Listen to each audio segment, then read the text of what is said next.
Hey everyone, Shinryu Era is finally upon us, and we will be getting access to the first arc featuring Kain BT in a few days time. So this video, I'll be covering my pool plans for the upcoming arc where Kain will be featured as a synergy unit.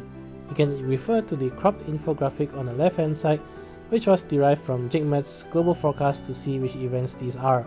And as always, I'll be including a link in the video description to the full forecast as well, so you can check that out if you are interested. Quick disclaimer and reminder about the purpose of the video. It's really just me sharing my plans and thought process behind how I make certain decisions whether to pull or skip certain characters. Of course, in this game there are many ways to approach the fights and many strategies when it comes to pulls. A lot of it also of course factors into your preference and your playstyle, so by no means this is the best way or the only way to approach the game.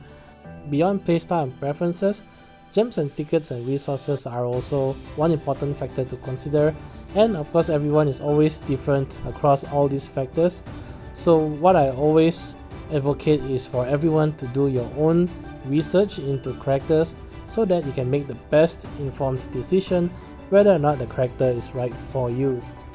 What I always try to focus on is really the thought process behind why I skip or pull certain characters, so that you can at least see the reasons behind my decision. Before starting Kain's arc, just a quick look at how I did in the last arc, which was Vincent's LDBT arc. There were quite a few banners there, but I think I did fairly well, and as you can see, I did skip most of the banners.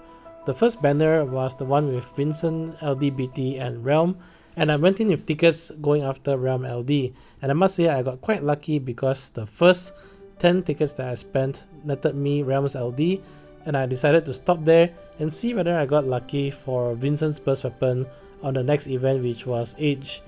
I went in with tickets there as well, and I did manage to get Age LD on the 240th ticket, which I think is fairly good result as well. That's pretty average in terms of luck, but in the end I still did not manage to get Vincent's burst. I'm still on the fence on whether or not to token Vincent's burst.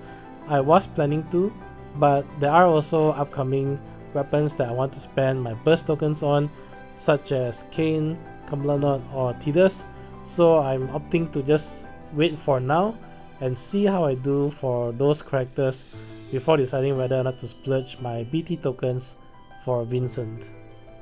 All in all, I spent 250 tickets total for the entire arc, and I think that's a pretty good result. I have no interest in King and Jagran, and I already have Galuf and Sephiroth's weapons, so I'm pretty happy overall. Alright, so finally coming to the first event and banners in the Shinryu Era, which is actually chapter 8.1. Since we are in a new era, something that I'll be doing differently from now on is I won't be talking about every LD, because the banners will now have LD across all three featured characters on the banner, and talking about the LD on all characters will take quite a bit of time. So what I'll do is instead focus more on the FR, because that's going to be mainly everyone's point of interest, and I may also quickly mention interesting LDs that I think would be noteworthy. So Kain as the synergy unit is going to get a rework, and he'll get more HP dumps across all his kit. The important thing of course is that his Lancet, which is his off-turn damage when he has jumped into the air, is now going to do 2 HP dumps instead of the 1, and this really sort of doubles his damage potential when he has jumped into the air, which is a big deal for him. His newly released FR weapon will have an FR effect that will increase the force gauge whenever a player character does a ranged brave attack, or often ranged brave damage, which increases by 5%. Other than that, launching an enemy with the entire party following up will also increase the force gauge by 5%. Kain's BT weapon is what most people are actually more interested in, because it is a pretty decent BT weapon. Once used, his BT aura provides boosts to key notable offensive stats such as overflow, brave and HP damage dealt, and nicely Brave and HP damage caps as well. And because of the way his character works, he spends most of his time in the air with very few turns in between, which means that his BT aura will last for a very long time, and he can still get in damage through his Lancet in the meantime. As for my pool plans, I actually want to go in hard with tickets, chasing after Kains FR, because he would be very useful at least in the first arc. And while some may think that it's a waste if you're going to just use after other FRs in the future, I think even using Kain across the 3 events in the first arc is quite decent value already. And the good thing is, I've saved quite a lot of resources over the past few months in the Lufenia era, so I feel this is the good time to start using the saved resources as we are entering into a new era. Of course, I'm also hoping to score Kain's burst weapon along the way, but I think this is the event where if I don't get his burst weapon, I'll probably token for it.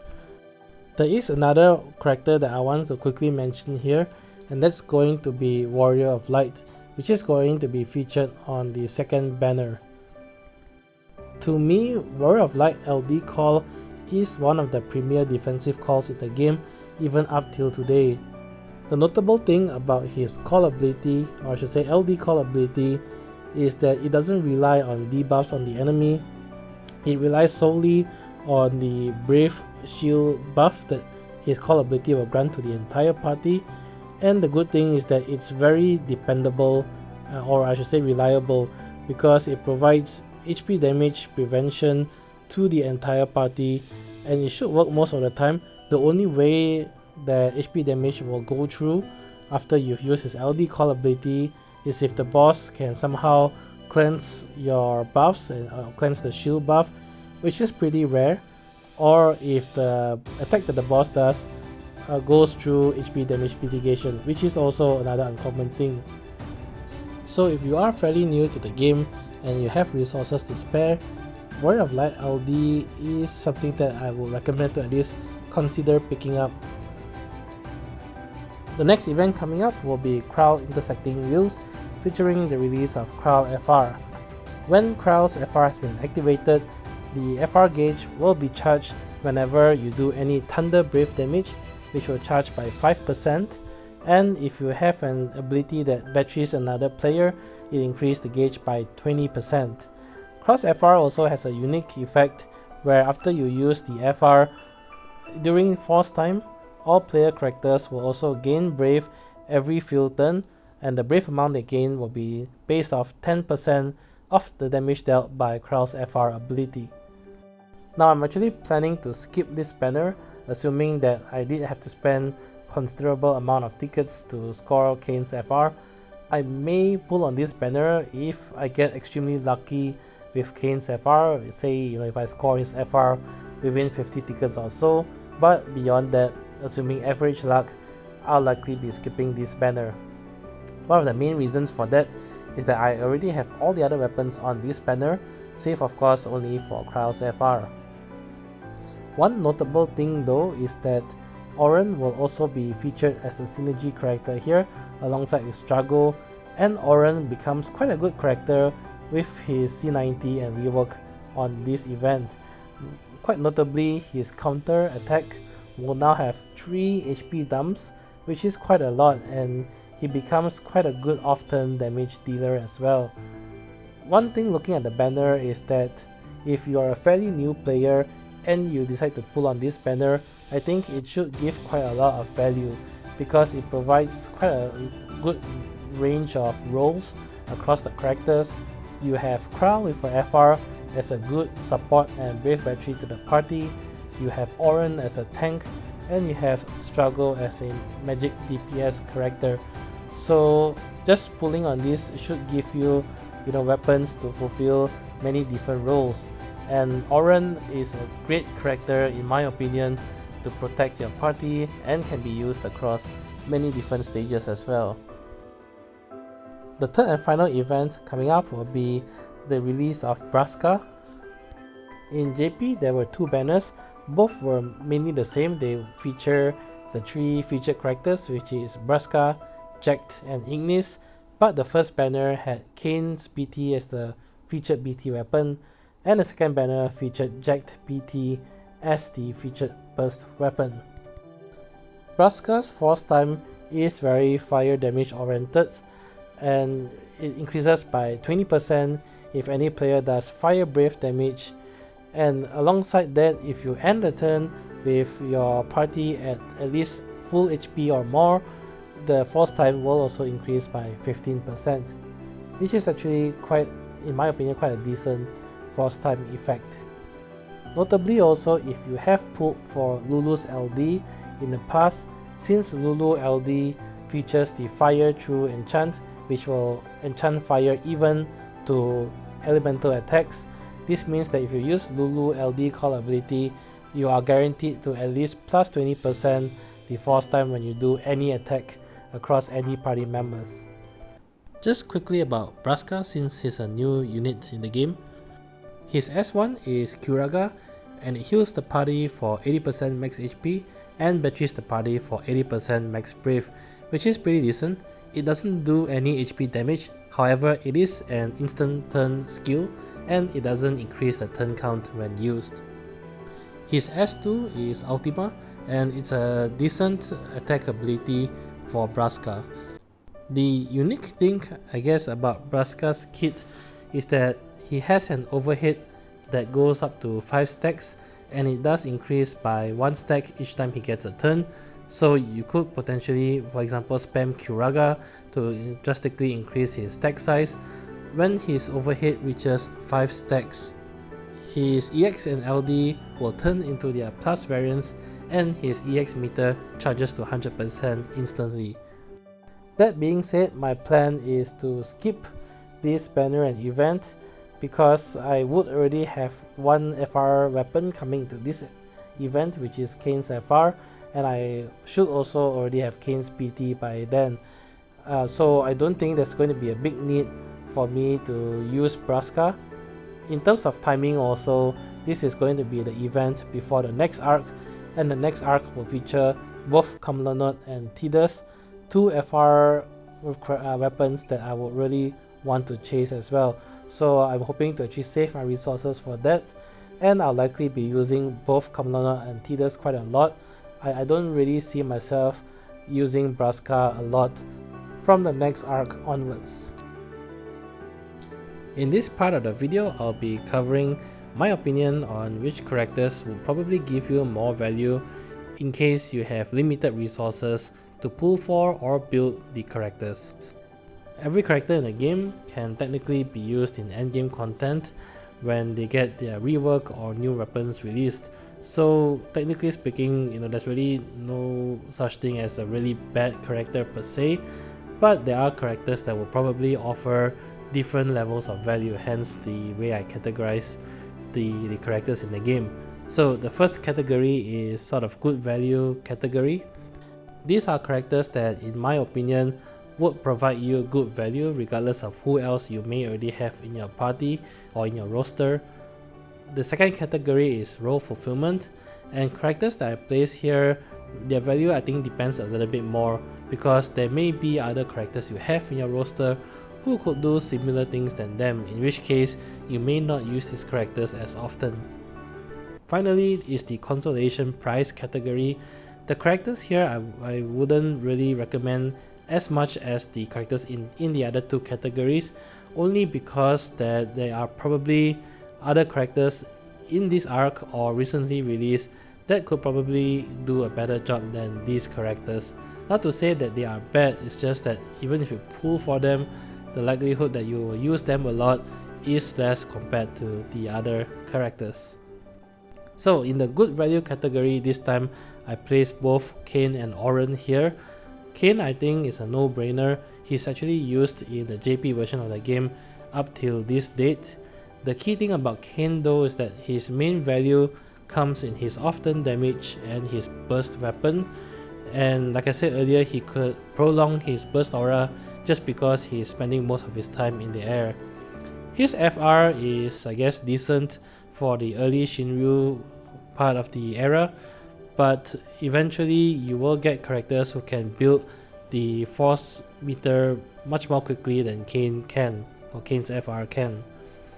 Next up is Auron. Auron is a pretty good tank overall, and I really like the rework that he got, especially the fact that his counter attack ability now has 3 HP dumps, which really solidifies his DPS potential as well.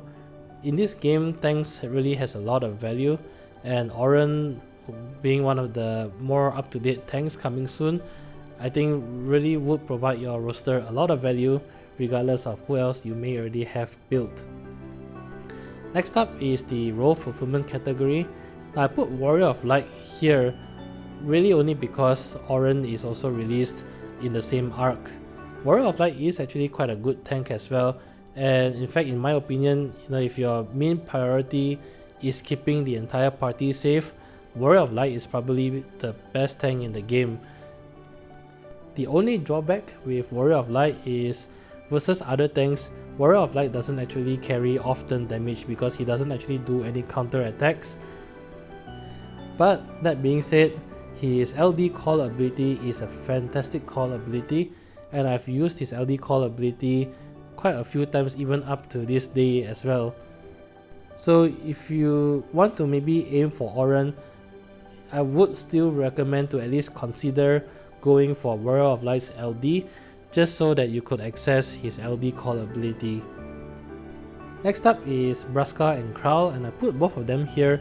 They are actually pretty decent supports, but we've actually gotten quite a few supports lately, chief of which of course was Garnet, who was also recently re-released in the King's event.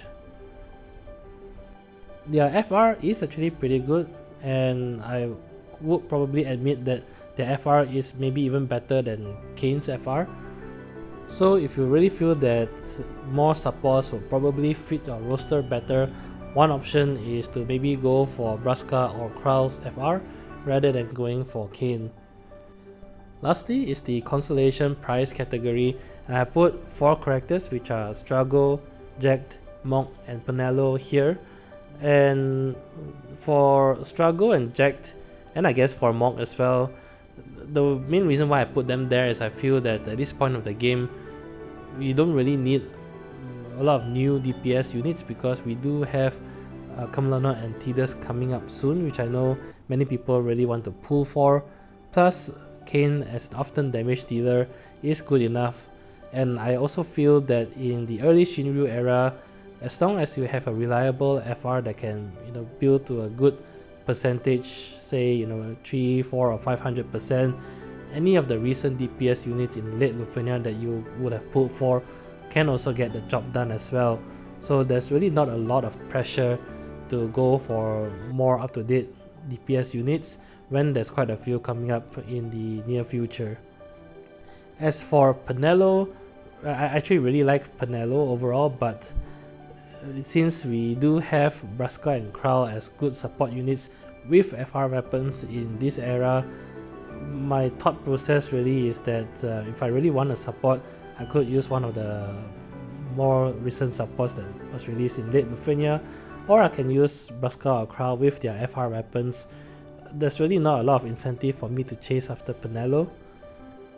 The great thing that she does have going for her is that she can cleanse the party of debuffs. So if this utility is something that you really want for your roster, then she is actually quite a good option for a support character. So that's it for this video. Overall, my plan is really going in for Kain's FR and hopefully getting his burst weapon as well. This time I will be most likely tokening for the burst. This is actually the key reason why I decided not to token for Vincent's burst weapon in the first place, because I sort of prioritized Kain's BT higher over Vincent's burst weapon.